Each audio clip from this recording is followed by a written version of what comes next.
अस्सलामुअलैकुम। ईद लाहौर के संग में आप तमाम देखने वालों को खुश आमदीद। मैं हूं मोहम्मद आज़म और आप सबको ईद बहुत मुबारक हो। आप सबके जहन में ये ख्याल होगा कि इस शाम में मैं कहाँ निकल आया हूँ। तो ऐसा है कि आपकी ईद को मज़ीद चार चांद लगाने के लिए, खूबसूरत बनाने के लिए हम एक सरप्राइज़ गेस्ट से आपकी मुलाकात करवाएंगे।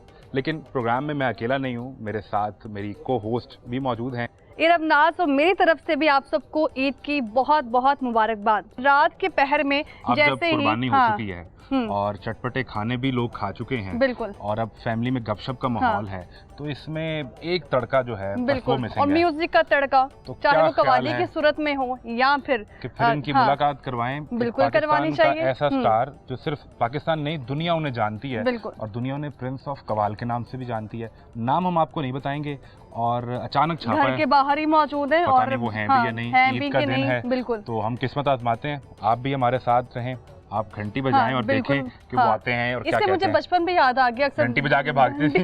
आज भागना नहीं, आज हमने मिलना है उनसे। बिल्कुल चेक कर लेते हैं।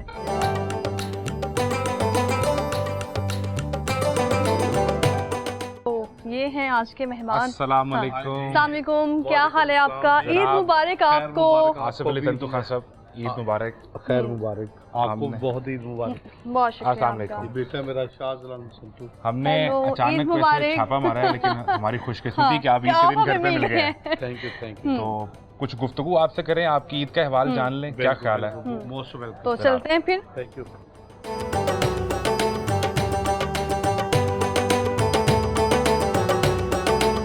उस्ताद आसिफ अली संतू खान के अमीर खाने पर हम आपको भी लेकर आए हैं, हम भी मौजूद हैं। बिल्कुल। अब अगर इनसे गुफ्तगू का सिलसिला शुरू करें, कुछ इनका बचपन जाने, कुछ इनकी ईद कैसे गुजरती है, तो इरम अगर इनसे बिल्कुल ऐसा ही है। ईद के हवाले से भी जो अगर बात कर ली जाए तो कोई सेलिब्रिटी है, कोई कवाल है, या फिर अगर बात कर ली जाए किसी सिंगर की, तो वो भी अपनी ईद शायद थोड़ा हट के मना रहे होते हैं, लोग ये समझते हैं। लेकिन आसिफ अली संतू खान साहब से ही जानते हैं कि सर आप इस ईद किस तरह मना रहे हैं आज।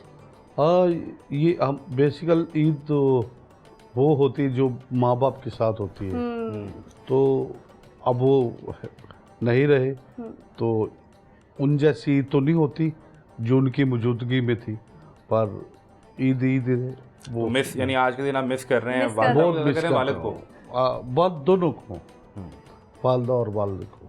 तो क्या आपका मामूल क्या रहता था? ईद नमाज पढ़ते थे, पहले आके अम्मा को मिलते थे? हाँ, मेरी आदत थी कि मैं किसी प्रोग्राम पे जाता हूँ तो फिर जाता था तो पहले अपने माँ बाप के पाँव को चूम के जाता था। क्या बात है। जब ईद नमाज पढ़ने जाता था तो मैं अपनी माँ के कदमों में सर रख के जाता था, फिर आके ईद नमाज पढ़ के फिर दोबारा से आके। हाँ, मैं अपने ज़हन की बात है, अपनी सोच की बात है, हर इंसान अपने एंगल से सोचता है। मैं समझता हूँ कि असल नमाज ये है, बाकी नमाजी असल इबादत ये है कि वालिदैन की खिदमत करना है, उनका प्यार हासिल करना है। बिल्कुल। तो कैसी ईद थी आपकी उनके साथ? यानी अगर ख़ास तौर पर बकरा ईद की बात कर लें तो वालिद के साथ मंडी जाते थे, कुछ खास पसंद का जानवर? नहीं, मैं मंडी नहीं कभी गया। कभी नहीं गए? कभी जाते रहे। अब बस ज़्यादा वालिद साहब मेरे बड़े भाई, हम माशाल्लाह 9 भाई हैं, तो मैं सब छोटा हूँ, तो बड़े भाई उस वक्त शॉपिंग करके आते थे, बकरे लेके आना, यानी कि जानवर वगैरह वही खरीदते थे। तो वो पंजाब की मिसाल है ना, अबू कहने सा तो बड़े कहना आसान सी। हाँ, तो जब अबू को है तो वो मुश्किल हो गया, वो मुश्किल है। तो अभी आपके बच्चे नहीं जिद करते कि हमें लेके चलें साथ?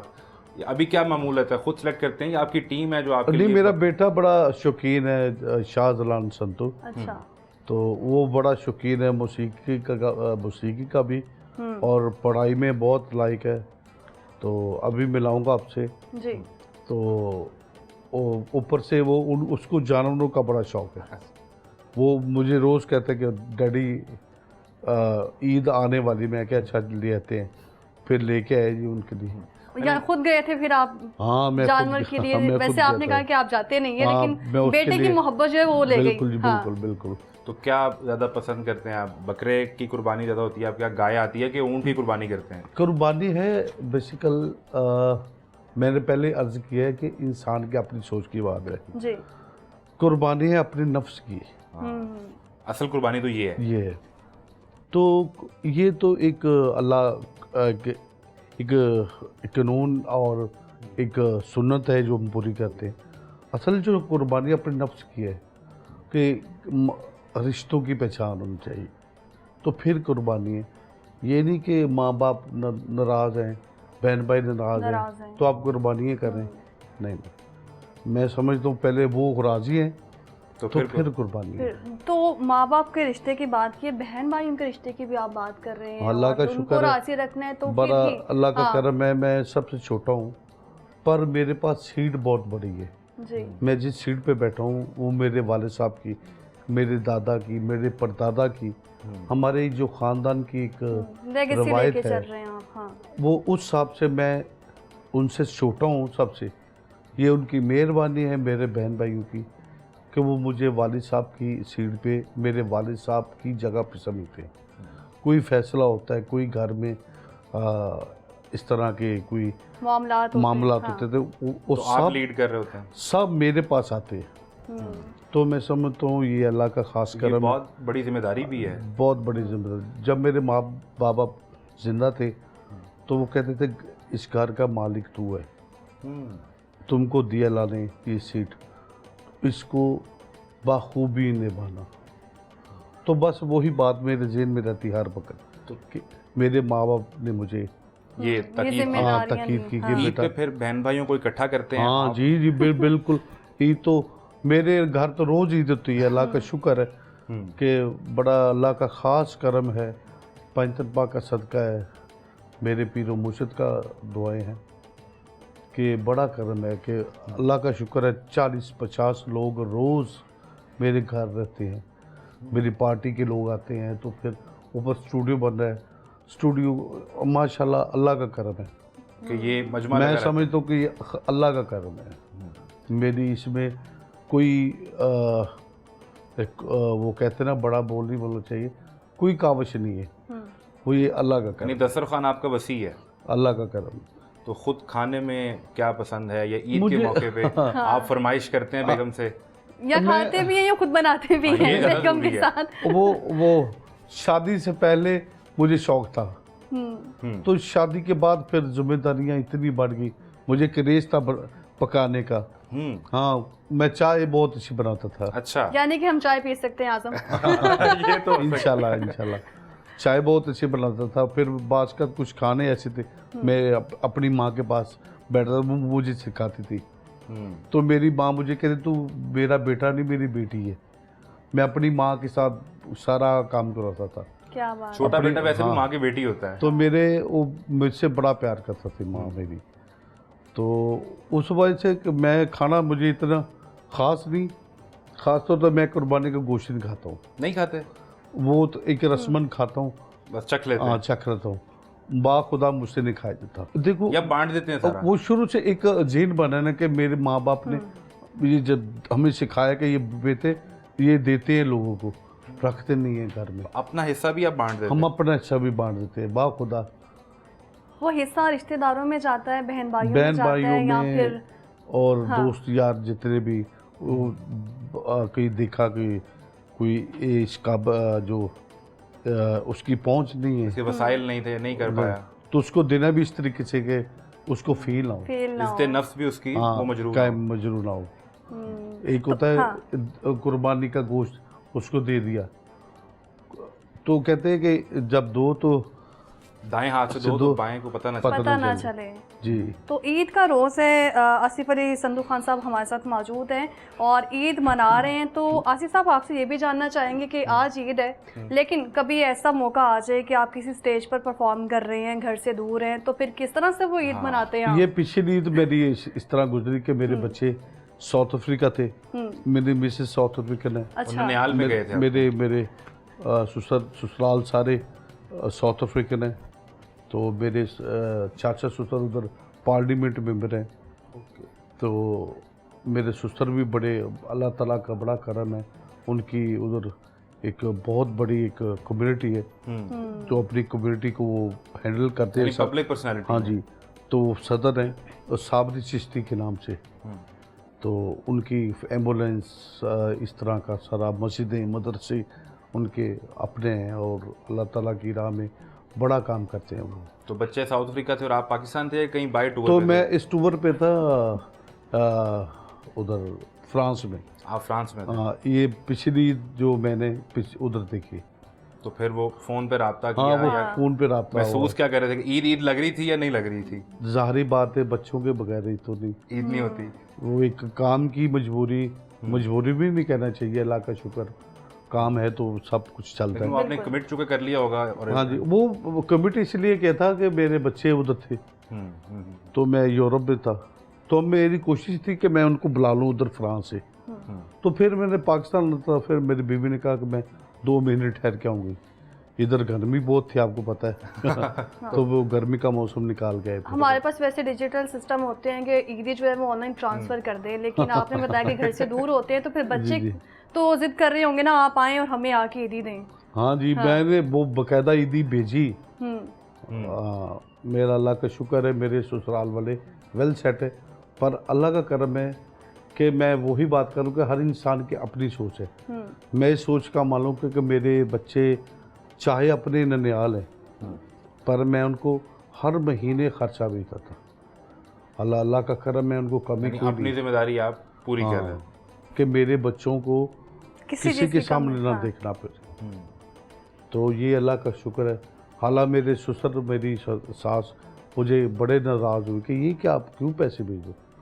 हमें तो वैसे ये भी पता चला कि आप की पूरी फैमिली में, ख़ानदान में आपकी सास का बड़ा रोब और वो तबदबा है। हाँ आपको भी डर लगता है? आप बेगम से ज़्यादा डरते हैं कि सास से ज़्यादा डरते हैं? हाँ, मैं दोनों से डरता हूँ। ये तो बच के निकल गए ना। हाँ जी, नहीं सही बात है। बेगम मेरी बहुत अच्छी है। यानी कि बेगम भी जो है वो नाराज ना हो और सास भी जो है वो बेगम उनको तो बिल्कुल भी ऐसा क्यों कर लें? बच्चों की माँ से ज़्यादा डरते हैं या उनकी माँ से ज़्यादा डरते हैं? मैं उनकी माँ से ज़्यादा वो बड़े हैं मेरे। देखिए ये रिश्ते ऐसे हैं, कुछ गलत रवायात ने वो इन रिश्तों को दूर कर दिया है। जिन्होंने बेटी दी है पीछे कुछ रह जाता है। बिल्कुल अपने जिगर का टुकड़ा आपको दे दिया तो फिर मैं तो उसका ये भी अपनी मिसेस का एहसान नहीं दे सकता को इतनी दूर अपने माँ बाप को छोड़ के यहाँ पाकिस्तान में तो उसने कभी नहीं मुझे तकाजा किया कि मुझे जाना है। जाना भी है तो मुझसे पूछ के, तो मैं उसको ये भी थैंक यू करता हूँ कि उसकी बड़ी मेहरबानी। आज़म, इससे जाहिर हो रहा है कि जो शादी है ना वो मोहब्बत की है।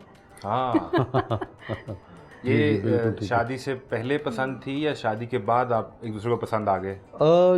ये बस कुछ खिचड़ी सी पकी थी। दोनों चीज़ें। वो जब मैं उधर गया था तो मेरे वालिद साहब के दोस्त थे मेरे ससुर, जो आपके ससुर, तो वो मेरा उधर टूर था साउथ अफ्रीका में 2005 में। तो मेरे अबू ने फिर बात की मेरे ससुर से, उन्होंने भी की कि क्यों ना बच्चों इस दोस्ती को रिश्तेदारी में बदल दें। हाँ जी, क्योंकि उधर का कुछ माहौल ऐसा है कि यंगस्टर जितने भी हैं ना वो नशे ये चीज़ें बहुत इस्तेमाल। तो मेरे ससुर बड़े शरीफ आदमी और हाजी नमाजी हैं, अल्लाह का शुक्र।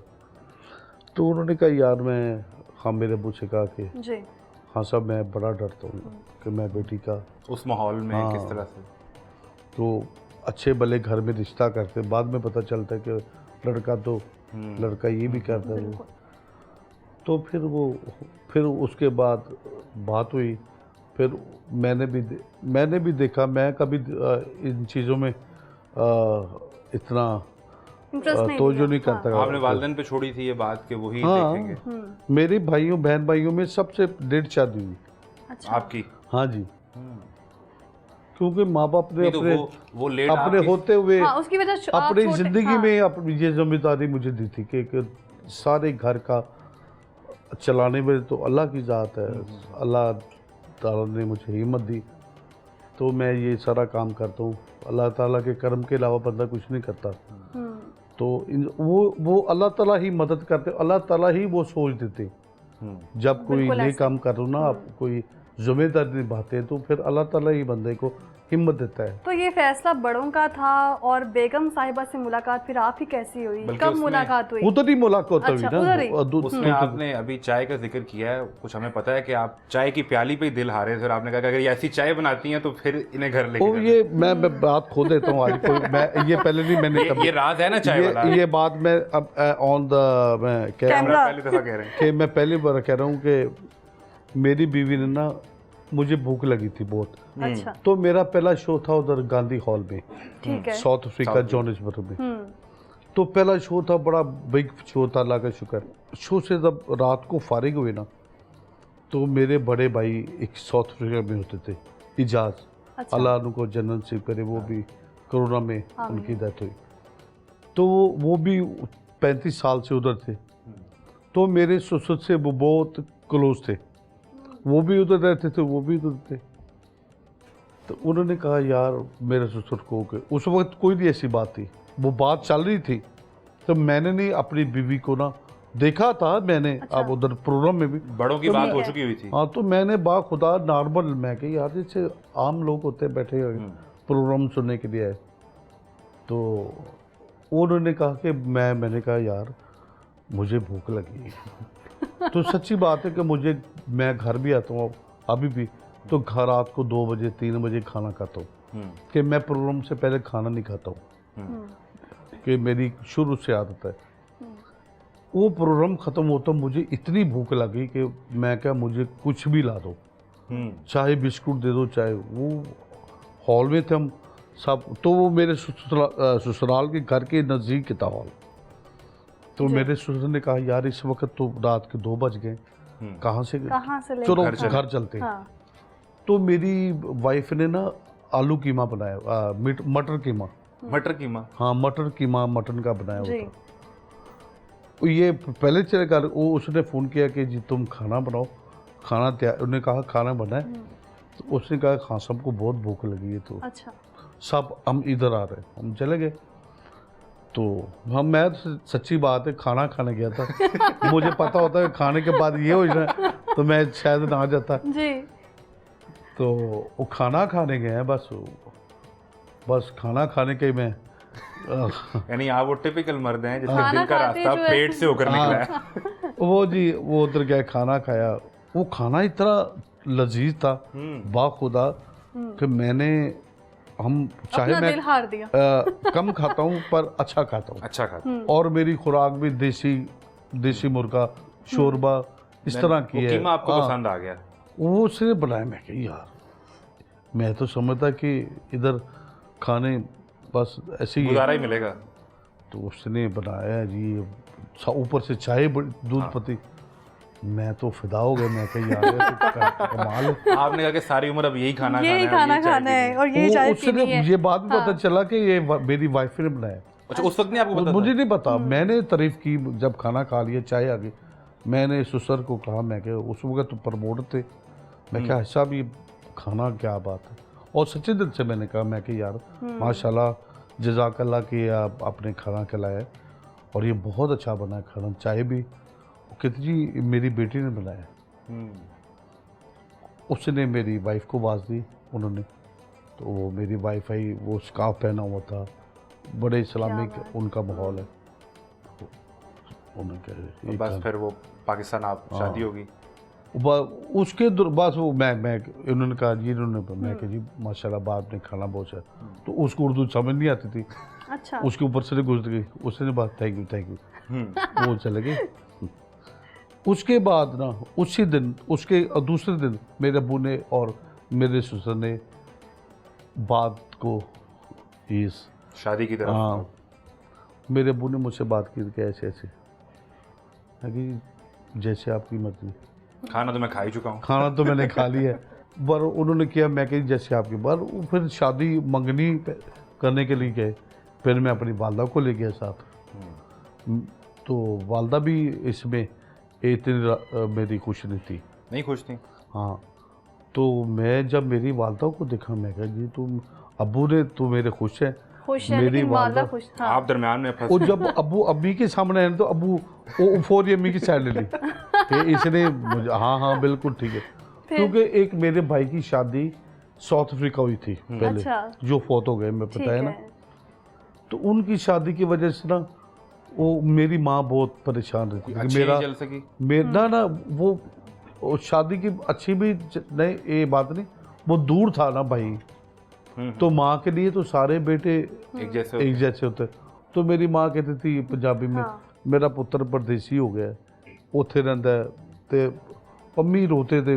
मैं कह नहीं यार, वो जब अम्मी को आ गया, मेरे अबू ने बताया, मैंने कहा एक पुत्र थे मैं पहले ही दे बैठी होते। उनको ये था कहीं आप भी परदेसी ना हो जाएं। मैं जरा होर जिंदा पुत्र सा। मैं कहा माँ जी मैं तो नहीं रहिंदा उत्ते। उन्हें हाल बड़ी कोशिश हुई कि मैं उधर मेरी शिफ्ट हो जाए। हाँ।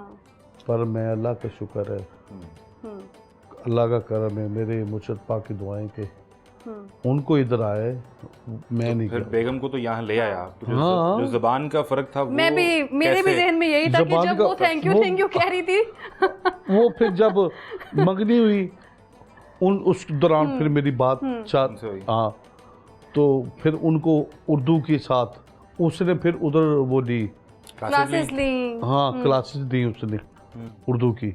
वो मेरे ससुर के दोस्त थे, काफ़ी बुजुर्ग आदमी थे, कारी जैदी जी। तो वो पाकिस्तान से थे, उनके मदरसे में उनसे उर्दू सीखी। फिर उन्होंने उनको घर बनाना, मेरी वाइफ को उन्होंने बताना कि उर्दू में इसका ये मैंने कि ये भी, और फिर मंगनी होने तक काफ़ी बेहतर हो गई। तो जो कवालियाँ और गज़लें वो सुनती हैं, उनको वो समझ आती थी? वो समझ आती थी। हाँ, वो समझ आ जाती। वो भी कम समझ आती थी। बेगम की तरफ से कमेंट मिला हो कि ये वाली कवाली आपने बहुत अच्छी पढ़ी है, ये वाली गज़ल आपने बहुत अच्छी गाई है। पसंदीदा कौन सी है? वो एक गज़ल थी, ना है दर की ज़रूरत, ना हरम से वास्ता है, मैंने जिस सनम को पूजा वही मेरा। आगे बढ़ेंगे, लेकिन मेरा ख्याल है हम पहले ये भी सुन लें, ताकि बेगम साहिबा जो है ना आज कुछ भी हो जाए मसीह और याद ताज़ा हो जाए। दो बोल इसके अगर आप सुना दें। ना है दर की ज़रूरत, ना है दर की ज़रूरत, ना हरम से वास्ता, ना है दर की ज़रूरत, ना हरम से वास्ता, मैंने जिस सनम को पूजा वही मेरा खुदा। क्या बात है। तो बेगम साहिबा को समझ आ गई थी। हाँ, वो उसको उतनी समझ नहीं थी, कहती ये मुझे कॉम्पोजिशन बहुत प्यारी लगती है। अच्छा। हाँ। तो नाज़रीन, आसिफ अली संतू खान हमारे साथ मौजूद हैं और ईद किस तरह से मना रहे हैं, ईद की खुशियाँ जो है वो बता रहे हैं कि बहन भाइयों के साथ भी मनाते हैं, गड़ी शाबू भी जाते हैं, मिलते हैं, प्रोफेशनल करियर के बारे में जानते हैं, इनके ख़ानदान में अब इस फ़न को आगे लेकर कौन चलेगा, ये सब और बहुत बातें करनी है, लेकिन एक शॉर्ट ब्रेक के बाद।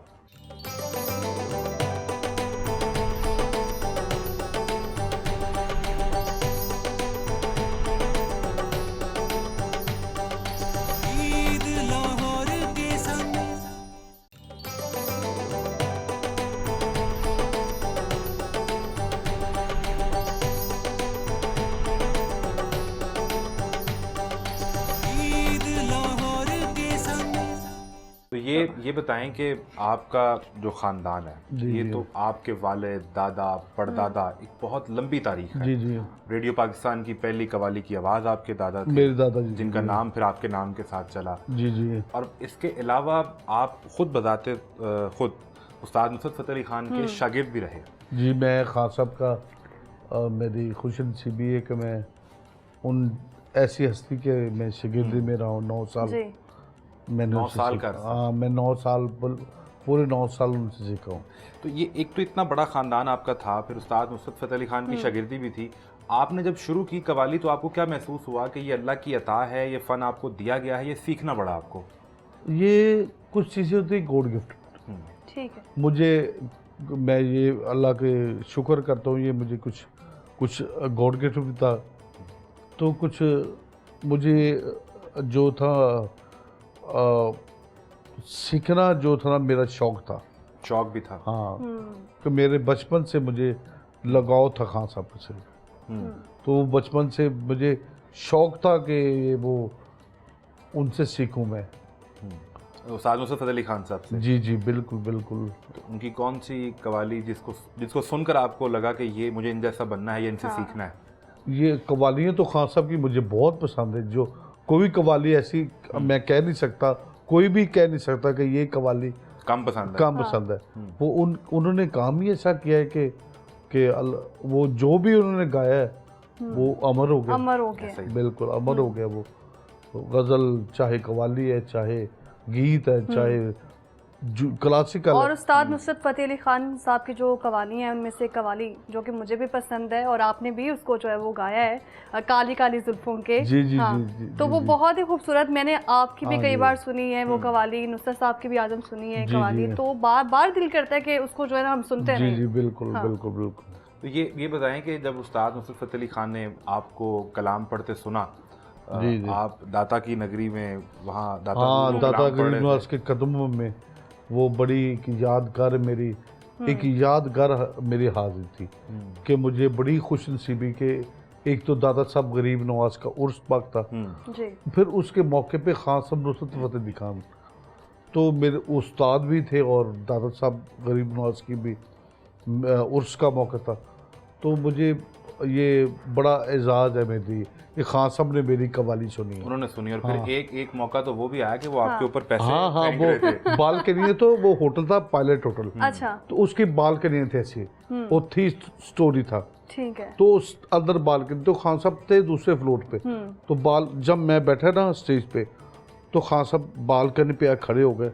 तो बाखुदा ये बातें कुछ लोग तो अपनी शोबाजी के लिए बताते ना, मैं वो एक उनकी मोहब्बत थी मेरे साथ, उन्होंने ऊपर से खड़े होकर मेरे पे पैसे फेंके। और ये जिक्र आपने बार बार किया है। हाँ। इससे आगे की कहानी बताएं ना, जब फिर आप बालकनी से खान साहब के उस होटल के कमरे में गए तो उन्होंने क्या दुआ दी थी वो बताएं। आप फिर मैं शागिर्द हो गया था उनका, फिर शागिर्द हो गए। 89 में। और जो 9 साल का अरसा आपने उस्ताद नुसरत फ़तेह अली खान साहब से गुजारा, उनकी शागिर्दी में सीखा भी, आप क्या समझते हैं कि ऐसी क्या ख़ास बात थी उनके रियाज में या उनकी मेहनत में कि उन्होंने पूरी दुनिया में इस कवाली के फ़न को फिर रोशनास सर जी वो खान साहब को जब मैं बात को लद्दी करूँगा तो फिर तारीफ तो ख़त्म नहीं हो सकती। कुछ ऐसे लोग होते हैं अल्लाह के बनाए हुए कि जिनकी जितनी तारीफ की है वो कम है। तो वो ऐसी शख्सियत है कि वो कवाल भी थे और वो दरवेश थे, अल्लाह के वली थे वो। मैं ये कहते हुए मैं कभी नहीं घबराऊंगा क्योंकि मैं उनको वली मानता हूँ। और ये उनकी कवाली से बड़ी सिफ्त थी, बड़ी सिफ्त थी क्योंकि वो कवाली के रूहानियत के साथ पढ़ते थे, तो वो लोगों के दिल में उतर जाते थे। तभी शायद सुनने वाले जो है वो मदम से हो जाते थे और एक अलग ही दुनिया में वो जो चले जाते थे। बिल्कुल समझ नहीं आती अंग्रेज उनकी कवाली पर उनके कलाम वो भी झूम उठते थे। बिल्कुल अल्लाह अल्लाहू अलीदा मलंग इश्करम दमस के उन्होंने ये गोरे पागल हो गए उनकी ये कलाम सुन के जब दमस के अंदर पे खास तौर पे अल्लाहू, तो फिर इन नानबों की तो ताकत है ना। बिल्कुल ऐसा ही है।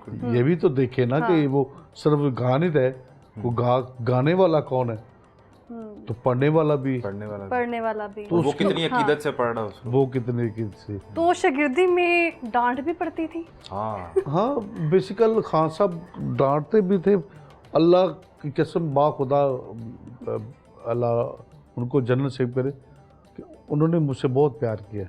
हाँ जी, तो मैं समझता हूँ। आपने क्या क्वेश्चन किया था? खान साहब से डांट पड़ती थी। खान साहब ने मुझे डांटा नहीं, कभी डांटा। मैं कुछ अल्लाह के वो तरफ से कि मैं थोड़ा सा सोच रखता था कि मैं कि नहीं, यहाँ तो बोलने से पहले सोच लेते थे। हाँ बिल्कुल। मैं वैसे खान साहब गुस्से के तेज थे या बिल्कुल नहीं, वो सादे बंदे थे, वो सादे बंदे थे, मलंग बंदे। कोई ऐसा कलाम या कवाली या गीत जो वो आपसे कहते थे कि यार ये आपकी आवाज़ है, बड़ा अच्छा लगता है, अगर इसके 2 बोल आप सुनाएं? नहीं ये मैं नहीं कह सकता नहीं कि मेरे उस्ताद जी कहें। हम जितने मर्जी बड़े हो जाए पर जो उस्ताद जी हैं वो उनसे बिल्कुल। तो रियाज करते हुए आप मतलब आपने बताया कि बचपन से ही आपको शौक था और सीख भी रहे थे, उस्ताद नुसरत फ़तेह अली ख़ान साहब से भी सीख रहे थे, तो दिल चाहता था कि मैं अंदर कमरे में रियाज़ कर रहा हूँ और जो बाकी बच्चे हैं मेरी उम्र के या नौजवान लड़के हैं वो बाहर खेल रहे हैं, तो मैं बाहर जाऊँ या फिर मैं रियाज़ करूँ? ऐसा भी कभी लम्हा आया होकर? नहीं जी, खेलने का तो बचपन ही होता है, चाहे बंदा बहुत बड़ा हो जाए, बचपन होता है। पर बचपन से मुझे शौक था इस चीज़ का कि जो मेरी रूहानी मेरा दिमाग था वो हर वक्त खान साहब के काम को, यानी घंटों अपने आप वाले रियाज़ साहब करते थे। हाँ जी। अभी कितना टाइम रियाज आपको करना पड़ता है या इतना फ्लो हो गया? ये हमारा काम इस तरह का जी कि कवाली है ना, ये बहुत डिफिकल्ट काम है, बहुत फ़न मौसीकी की सिनफों में सबसे मुश्किल ये, सबसे मुश्किल सिर्फ जो है वो कवाली है। इसमें कलाम, तर्ज, फिर 10-15 बंदों को साथ लेके चलना, उन्होंने गाना है साथ, तो बड़ा डिफिकल्ट काम है। हमारे पास आसिफ अली संतू खान मौजूद हैं और इनकी मौजूदगी में हमने बहुत चीज़ें सीखी भी, सुनी भी हैं इनसे, ईद के हवाले से, फैमिली के हवाले से, कुर्बानी के हवाले से। अभी मज़ीद कुछ बातें होनी हैं, लेकिन एक ब्रेक के बाद। हमारे साथ ही रहिए।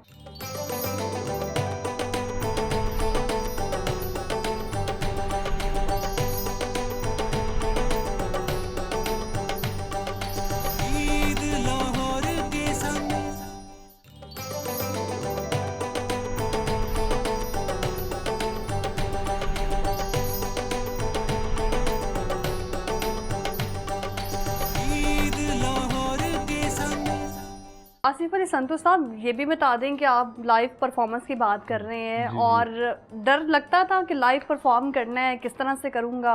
सारी रात सोचते थे, सुबह जो है वो जाना है परफॉर्मेंस के लिए। ये बड़ा दबाव होता था। मैं समझता हूँ कि ये अल्लाह ताला ही हिम्मत देते हैं, तो बंदा अदरवाइज लाइव नहीं पढ़ सकता। तो सबसे बड़ा क्राउड कहाँ था, पाकिस्तान में या बाहर? मैं पुर्तगाल में मेरे शो में 60,000 लोग, 60,000 लोग? हाँ, लोग लाइव पहली परफॉर्मेंस में। मेरी तो पहली परफॉर्मेंस तो जर्मनी में थी, 96 में। 96 में उनका शहर था म्यूनिख। उस वक्त वो क्या फीलिंग थी जब इतना बड़ा मजमा है और सब झूम रहे हैं? दुनिया थी आगे। हमने तो सीधी सी बात है, मैं ज़्यादा से ज़्यादा 10,000 के मजमे के सामने गया। जो रूटीन रहती है आपकी? जब वो देखा कि 60-65 लोग ही लोग हैं, सारी सार नजर आ रहे, मैं एक दफा ना हुआ थोड़ा सा कि हाँ जी, वो फिर अल्लाह का शुक्र, अल्लाह ताला ने करम किया। लेकिन वो सारी ऑडियंस आपकी मुंतजिर थी। अल्लाह ने बड़ा ही आपका इंतजार कर रहे थे कि आप आएंगे। उस शो में मुझे इतनी इज्जत मिली कि 3 दफा, खुदा की कसम 3 दफा टाइम था उसमें 45 मिनट आपका जो टाइम था 45 मिनट गा के उठे, तो लोगों ने कहा फिर बैठे अभी। मेरा प्रमोटर थे गोरे, ठीक है, तो उसका नाम है जीन्स, तो मुझे कह रहा है प्लीज आप जाए दोबारा। हम फिर गया, फिर अब बैठे, अब 15-20 मिनट परफॉर्म किया। फिर हमने कवालियाँ भी फिर वो उस स्टाइल की थी कि वो हाँ। तो संतू साहब, आपने ऐसी कौन सी वो कवाली गाई कि जो वहाँ की ऑडियंस थी वो फैन होगी और बार बार आपको जो कह दिया जाता था कि रिपीट करें? जी, मेरे मुंह का कलाम लिखा होता, दमस कलंदर अली अली, तो वो बहुत फेमस हुआ जी।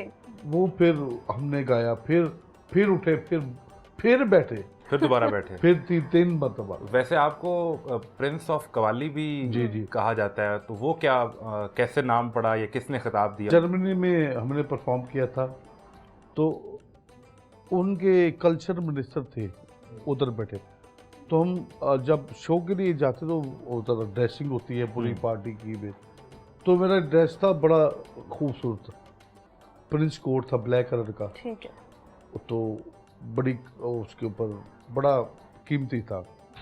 तो जब मैं स्टेज पे गया परफॉर्म करने के, तो उन्होंने मेरी परफॉर्मेंस सुनी, वो आके हाफ टाइम हुआ तो उन्होंने माइक पे आए, उन्होंने कहा मैं एक बात करना चाहता हूँ। उन्होंने कहा कि यार मैं इनकी कवाली भी सुनी, उसने जर्मन लैंग्वेज में बात की, पर मैंने ये रिजर्व किया कि ये जो कवाली कमाल है और ये प्रिंस है qawwali.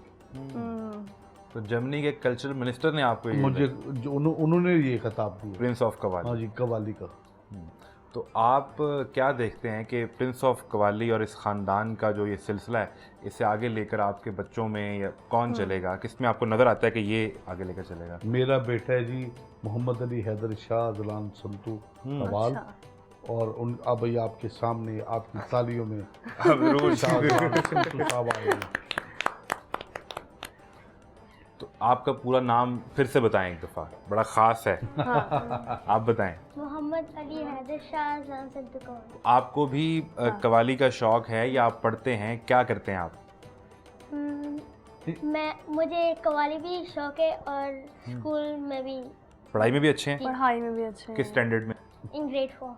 In grade 4. And what do you love the most, your father's performance? Like song. Songs, yeah. जो भी आपको अच्छा लगता है। हाँ? दिले उम्मीद।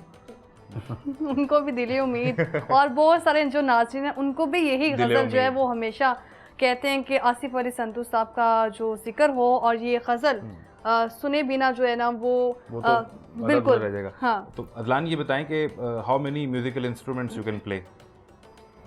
I can play the tabla, baja, tabla, drum, and piano. And piano. What do you like the most about your father? He's polite, he takes you for the shopping. And what do you like? He is really nice and he's very giving. Whatever we say, he gets it that second. Azlan, do you travel with your father when he's roaming around the world for the events? Gee, like last year I went with him to Dubai and South Africa. We went all together. And which country do you like the most? Best country, Dubai. Dubai. Azlan, which song or qawwali do you like the most? Most, हाँ. सांसों की So if अगर आप कुछ सुनाएं उसमें. सांसों के माला पे, सांसों के माला पे सिमरू में गाना, सांसों के माला पे सिमरू में गाना। अभी इसका एक्सेंट इंग्लिश है, वो इंग्लिश है। तो अपने मन की में गाऊं और पी के मन की सांसों की माला पे सिमरू में गाना। क्या बात है, क्या बात है। तो ये आपने बताया कि अज़लान भी आपके दोस्त हैं, लेकिन और जो आपके दोस्त हैं उनसे कब मिलते हैं आप? उनके लिए टाइम कैसे जो है मैनेज करते हैं? बेटे के साथ तो आपकी दोस्ती हमने देखी है, बाउंड देख ली है कि कितना जो है वो खूबसूरत है जी। जब दोस्ती तो मेरी बहुत है, मेरी अबाई जो घर है वो गड़ी शो है, तो गड़ी शो को मैं कभी भी नहीं भूल सकता। तो गड़ी शो मेरे दिल में, मेरी सांसों में बसता है। तो जाते हैं वहाँ दोस्तों को मिलने? कभी कभी, अब काम के ईद के रोज खास तौर पर वो बुलाते हैं। हाँ, बहन भाई भी उधर रहते हैं मेरे। अच्छा। पर इसको बड़ा शौक है अपने गड़ी शो देखने का। अच्छा। पिछले दिनों में गया हुआ था मैं बच्चों को लेके, तो ये पसंद करते हैं। तो मैं ज्यादा, यानी कि इनको वो एरिया पसंद है। Azlan, do you like typical place और typical food also? Do you like Androon Lahore? हाँ। I've been there one time, yeah, but I like it. Okay. And what do you like the most? The Minar Pakistan और बादशाही? Minar Pakistan. ये बताएं कि आप के कोई ऐसे दोस्त जिन्होंने कभी आपसे कोई कर्ज लिया हो, हाँ, और फिर वो वापस ही नहीं किया और आपने फ़ोन किया तो पता चला वो ब्लॉक कर दिया उन्होंने? इस तरह के बड़े वाक़े हैं। पर मैं हमेशा दोषी को प्रेफर करता हूँ। अच्छा, इन चीज़ों को मैं नहीं मैटर रखती। और मुझे लगा आज़म आपने रैंडमली पूछा है कर्ज के हवाले से, तो वो लेकिन बता रहे हैं कि ऐसा हुआ है। वो उन लोगों की ज़रूरत है जी। तो जो मेरा ज़रफ़ है मुझे बता नहीं दो। तो अब भी फिर आप दे देते हैं या अब हाथ रोक लिया? नहीं, अब नहीं देते। वैसे तो हमें पता चला है कि आप शादी के एक हालिया इवेंट पे गए, बड़ी मशहूर शादी पे, स्टेज मनी 20 करोड़ रुपया थी। 2 करोड़ रुपये 2 करोड़ भी हुआ में, वैसे तो बहुत हुए, जैसे आपने कहा कि लोगों ने पैसे इतने लूटे, इतने चोरी किए, चोरी कर ली। हाँ जी, कि वो हमारे पास 30-35 लाख रुपए है, बाकी लोग उस 2 करोड़ में से? हाँ, पैसे थे 2 करोड़ से ज्यादा हुए थे। तो जो आप 30-35, वैसे किसी जगह 1 करोड़ रुपए की स्टेज मनी भी आप? हाँ जी, काफी दफा। अभी आपने कहा है कि वक्त गुजरता है और गुजरता चला जा रहा है। 1996 से लेके 2025 लाइव परफॉर्मेंस की बात की आपने, जी, जी। अभी 2025 चल रहा है, कितना फ़र्क आ चुका है आसिफ अली संतू खान में? बहुत फर्क है, क्या तब्दीली आई? बड़ी तब्दीली है जी। 96 से 2025 तक मैं वैसे ही आसिफ अली संतू खान हूँ, आज भी? आज भी बिल्कुल। दोस्तों के लिए, रिश्तेदारों के लिए? मुझे लगता है तबीयत में बहुत सादा आदमी है। मैं बिल्कुल सादा हूँ, मैं बहुत सादा आदमी हूँ। कभी ऐसा भी हुआ कोई दोस्त मिला हो, दूर का कोई क्लास फेलो मिल गया हो, या फिर अभी आप जहाँ रह रहे हैं वहाँ के लोग आपसे मिलना चाहें तो वो ये कहें कि सुना तो ये था लेकिन मिला कुछ ऑपोजिट ही है इसकी, आप वैसे नहीं है जैसा सुना था? टाइम नहीं देते। हाँ। ये है लोगों की तरह, सीधी सी बात है ये। मैं बल्कि ये आपने अच्छी मुझसे सवाल किया है। ये भी लोगों को मैं बताना चाहता हूँ कि बड़े लोगों का तराज है कि मैं मिलता नहीं। देखिए भाई, मैं आपको मैसेज देता हूँ, आप मेरे फैन हैं, मेरे दोस्त हैं, मेरे मुझे प्यार करते हैं, आपकी मेहरबानी है। मुझ जैसे हकीर बंदे से आप इतनी इज्जत देते हैं, आपकी मेहरबानी। कुछ मेरे, क्योंकि बच्चे भी हैं मेरे छोटे, उनको भी तो टाइम मेरे देना है। उनको भी टाइम देना है। तो फिर उसके बाद हमारा कवाली का काम है। बिल्कुल। तो कवाली का काम आपको पता है बड़ा डिफिकल्ट है। हाँ। लोगों, अब 15-20 लोगों को साथ लेके चलना है। ये हाँ, ये पैगाम तो आपने दे दिया। सबसे जो जरूरी बात यह है कि हमारे काम में ना सोने का टाइम है ना खाने का। हाँ। कभी दिन का प्रोग्राम है, कभी रात का, कभी इस तरह ही हमारा, हम सफर में रहते हैं। बिल्कुल। तो ये अगर आपको ये गिला है तो मैं आपसे तो ये पैगाम तो आपने दे दिया है। हाँ, आपने किसी न किसी तरह कवर कर लिया अपने फैंस को भी। कभी बाहर दरवाजे पे कोई फैंस हैं तो हम हैं। बिल्कुल ऐसा ही है। ये गलत बात है कि लोग कहें फैन ना हो तो नहीं। ये लोगों की दुआएं हैं, प्यार है उनका, वो प्यार करते हैं। तो दरवाजे पर कभी कोई चाहने वाला आ गया है या कोई फैन आपका आ गया है जिसने कभी आपको किसी लाइव परफॉर्मेंस में सुना है, मिलते हैं आप फिर उससे, आपको बताया जाता है, इन्फॉर्म किया जाता है कि बाहर आपके चाहने वाले इस तरह आ जाते हैं? बुढ़ा कहता जी 15-20 जन मैं क्यों जर है ना। वाह वाह वाह। कहते जी 15-20 जन है, तो मैं कह यार मेरा इंटरव्यू करना सी, मैं नहीं पता जी कब्जे वाले बंदे आ गए। आप सदारती अवार्ड याफ्ता भी हैं। जी जी। अमेरिका में आपने हॉलीवुड के लिए एक फिल्म का म्यूजिक भी दिया, एक एल्बम किया तो उसको ऑस्कर भी मिल गया। जी जी, ब्रूस स्प्रिंगस्टीन के साथ मैंने किया है दी राइजिंग, उसमें मेरा सॉन्ग है वर्ल्ड अपार्ट जी। वो ऑस्कर के लिए गया, अल्लाह का करम फिर उसी गाने को ऑस्कर मिल भी गया। उसमें आवाज भी मेरी है, मेरी और ब्रूस की। और अमेरिका में ही 12 यूनिवर्सिटीज में आपने कवाली सिखाई। 12 यूनिवर्सिटी में मैं लेक्चरर हूँ, प्रोफेसर ऑफ कवाली है। हाँ जी जी जी। तो ये इतना बड़ा एजाज जो मिला, इसमें क्या खास बात समझते हैं? आपकी रियाजत है, बड़ों की दुआ है? ये दुआएं हैं, मेरे माँ बाप की दुआएं हैं, मेरे अल्लाह ताला करम है, मेरे पीरो मुर्शद की खास करम है उनका। तो वहाँ जो सीखने वाले स्टूडेंट्स हैं वो एशिया के हैं या अमेरिका के? पूरी दुनिया के, एशियन, वो मैक्सिकन, पूरी दुनिया से वो आकर वहाँ सीखते हैं। हाँ बिल्कुल बिल्कुल। यूनिवर्सिटियों में वो सीखते ऐसे हैं कि जितने उधर लोग हैं हॉस्टल में, उनकी यूनिवर्सिटियों के लोग हैं, तो वो सारी मुख्तलिफ जुबानों के लोग सामने बैठते हैं मेरे। तो आपकी बिल्कुल कवालियाँ हम सुनते आ रहे हैं। अभी नया काम किस पर कर रहे हैं? और इसके अलावा हम देख रहे हैं कि रीमिक्स जो है वो रैप और मैं पहले भी जिक्र किया है, स्टूडियो लग रहा है, तो अब बड़ा काम इंशाल्लाह लोगों का ख्वाहिश और लोगों का गिला भी कि कुछ नया नहीं आ रहा, क्योंकि काम में बिजी है, काम से बात है, शोज में बिजी है। तो आसिफ अली संतू साहब, ये भी बताइएगा मौजूदा हुकूमत जो मौजूद है अभी, जी। और उनकी तरफ से इस फ़न को या फिर हम कहें कवाली को किस हद तक जो है प्रमोट किया जा रहा है, या उसके लिए कितनी हुकूमत पंजाब काम कर रही है, वफाकी हुकूमत काम कर रही है? मैं समझता हूँ आपकी बात को, आपकी जज्बात को कि फ़न कवाली जी को क्या किसी ने प्रमोट करना है? ये वैसे बहुत बड़ा फन है, इतना बड़ा काम है, ये बिल्कुल औलिया कराम का काम है। बिल्कुल तो औलिया के कराम के काम को प्रमोट करना, बिल्कुल ये जो लोग करेंगे प्रमोट, वो अपनी बेहतरी के लिए करेंगे। तो मजीद इसके लिए इंस्टीट्यूट बनने चाहिए फिर। हाँ, किसी गवर्नमेंट ने नहीं बनाए, तफीक नहीं हुई किसी को भी अब तक नहीं। तो ये शिकवा है।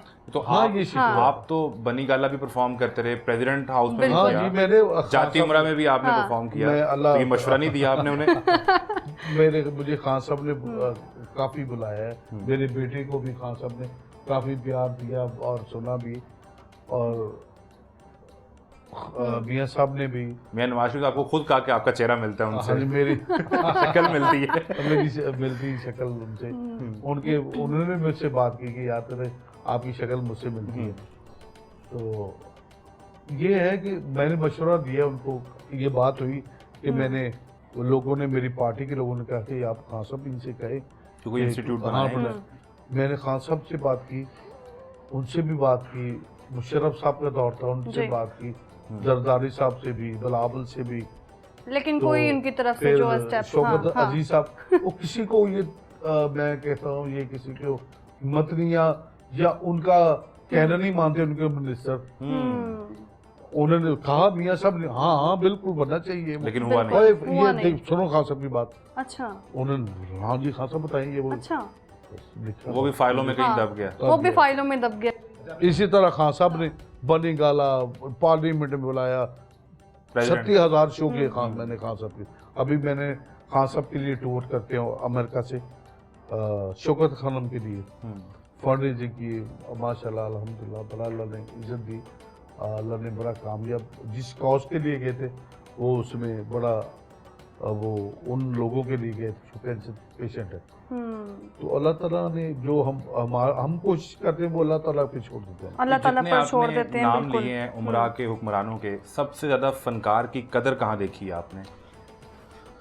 मैं तो वही बात कर रहा हूँ कि सब कदर करते हैं जी, बड़ा बंदा कहते हैं यार, लेकिन काम नहीं किया जा रहा उस पर, बिल्कुल काम नहीं किया जा रहा। सब करते हैं, ये नहीं कि कदर नहीं करते, वो प्यार भी करते हैं, कदर भी करते हैं, सिर्फ आगे काम उन्हें देखें कि आप एक चैनल में हैं, आप मेरा इंटरव्यू कर रहे हैं, तो आपको ये कहा गया कि भाई ये काम करें, तो आप आए हैं ना, बिल्कुल। तो जो आपको कहा गया आसिफ संतू की तरफ जाओ, वो तुझे कहो चल जाएंगे। तो ये शिकवा भी है आसिफ अली संतू खान साहब का, और आज के हमारे मेहमान खास भी थे, और नाज़रीन के लिए हमने ये सरप्राइज रखा था क्योंकि हाँ बिल्कुल मशहूर ज़माना गज़ल है, वो भी जाते जाते हम जो है वो आपको बिल्कुल सुनवाएंगे हमारे नाज़रीन के लिए। हाँ, तो वो हम आसिफ अली संतू खान साहब से रिक्वेस्ट भी करेंगे कि जो आपकी पहचान बनी वो अब अगर जाते जाते आप ईद के इस खास मौके पर हमें सुनाते जाएं, आप सुनाएं, क्योंकि हमारी टीम में भी ऐसे बहुत सारे लोग मौजूद हैं जो ये इंतजार कर रहे हैं कि आप ये गजल जो है उन्होंने सालों ये गजल सुनी और ये कवाली सुनी। हमारे साथ जी आसिफ अली संतू खान मौजूद थे, आपके वक्त का बहुत शुक्रिया। और जाते जाते असलान भी हमारे साथ मौजूद है। Aslan, thank you very much for your time. तो नाज़रीन जाते जाते वो गज़ल आपको सुना देते हैं, एक बार फिर से याद ताज़ा कर लेते हैं। कुछ लोग जो इस वक्त जो है बुढ़ापे में आ चुके हैं, लेकिन आज भी वो उनको गज़ल याद है कि वो जो गज़ल है वो गाई थी आसिफ अली संतू खान साहब ने। आज आपको लाइव एक बार फिर से सुना देते हैं। हमें दीजिए इजाज़त, अल्लाह हाफ़िज़।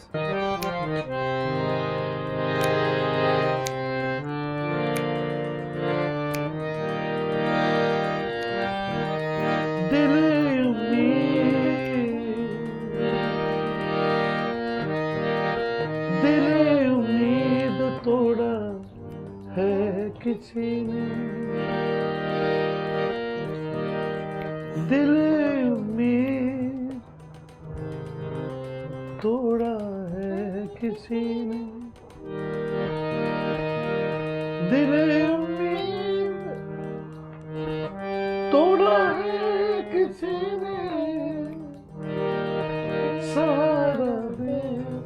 के छोड़ा है किसी ने। थैंक यू जी, बहुत शुक्रिया। बहुत शुक्रिया।